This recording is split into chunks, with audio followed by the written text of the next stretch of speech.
Hello दोस्तों, स्वागत है आपका हमारे YouTube channel let's learn with Poonam में, जिसमें हम 10th क्लास के हिस्ट्री के कुछ टॉपिक्स को कवर कर रहे हैं। तो आज हम पढ़ेंगे फर्स्ट चैप्टर फ्रांसीसी क्रांति के बारे में। तो चलिए शुरू करते हैं।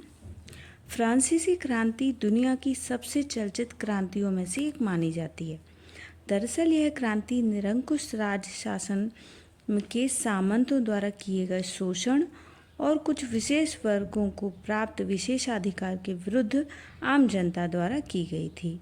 शायद इसलिए इस क्रांति को अपने आप में बहुत ही ज़्यादा राजनीतिक महत्व वाली क्रांति माना जाता है। दरअसल फ्रांसीसी क्रांति के पहले फ्रांस में निरंकुश राजतंत्र का शासन था। राजा शासन का सर्वोच्च अधिकारी होता था और अपनी मनमर्जी से कार्य करता था।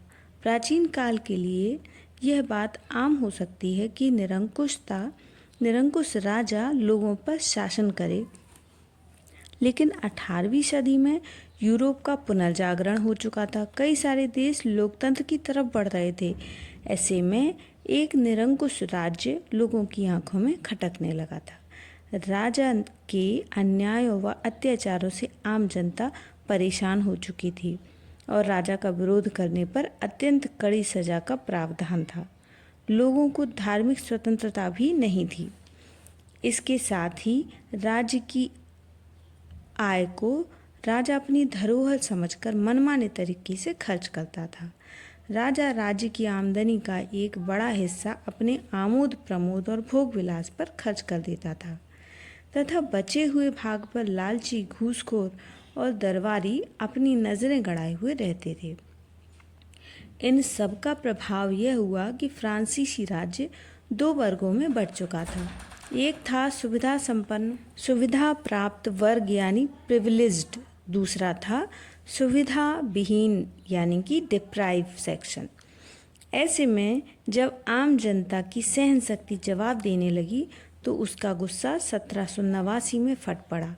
फ्रांसीसी क्रांति की शुरुआत हो गई और कुछ विद्वान 5 मई 1789 को फ्रांसीसी क्रांति की शुरुआत मानते हैं, क्योंकि इस दिन स्टेट्स जनरल का अधिवेशन शुरू हुआ था, जबकि अधिकांश विद्वान 14 जुलाई 1789 को फ्रांसीसी क्रांति की शुरुआत मानते हैं, क्योंकि इस दिन बास्तील के दुर्ग को जनता ने ढहा दिया था।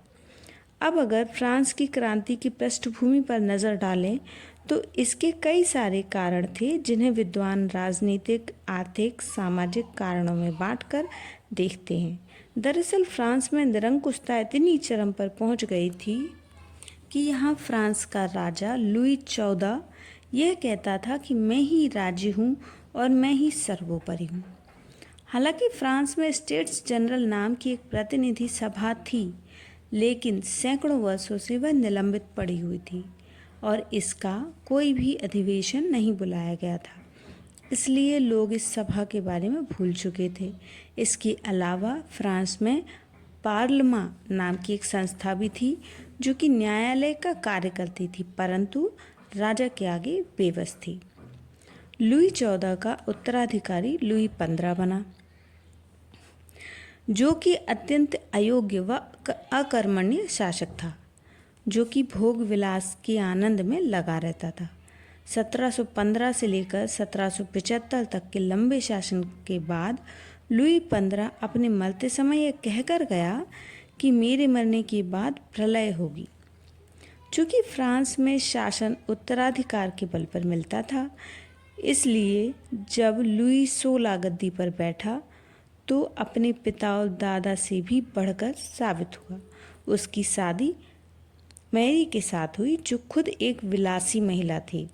वह भी राजकोष का धन खुलकर खर्च करती थी और दरबार के मंत्रियों की खुलेआम अपमान किया करती थी।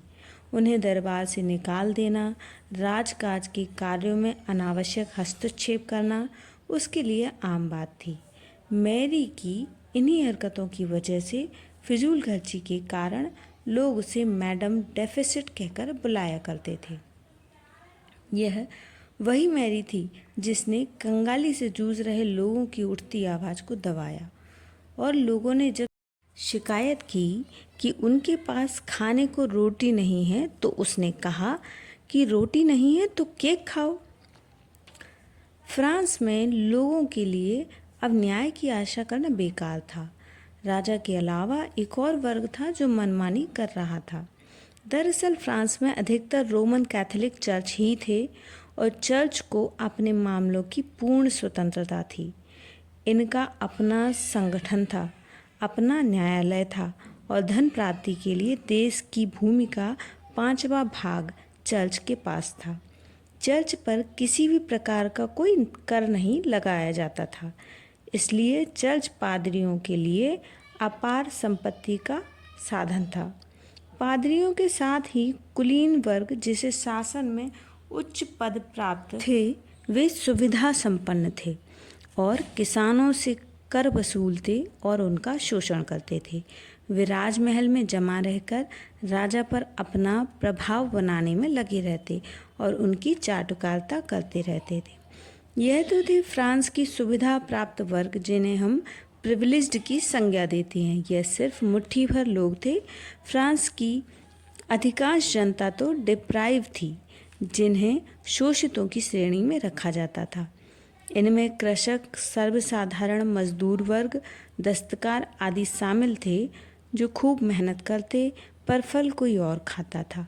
इन डिप्राइव सेक्शन पर तमाम तरह के करों का बोझ था और कर न देने पर सजा का प्रावधान भी था। यह थी फ्रांसीसी क्रांति के लिए जिम्मेदार कुछ महत्वपूर्ण घटनाएं। आगे की जानकारी अगले वीडियो में देखते हैं। धन्यवाद।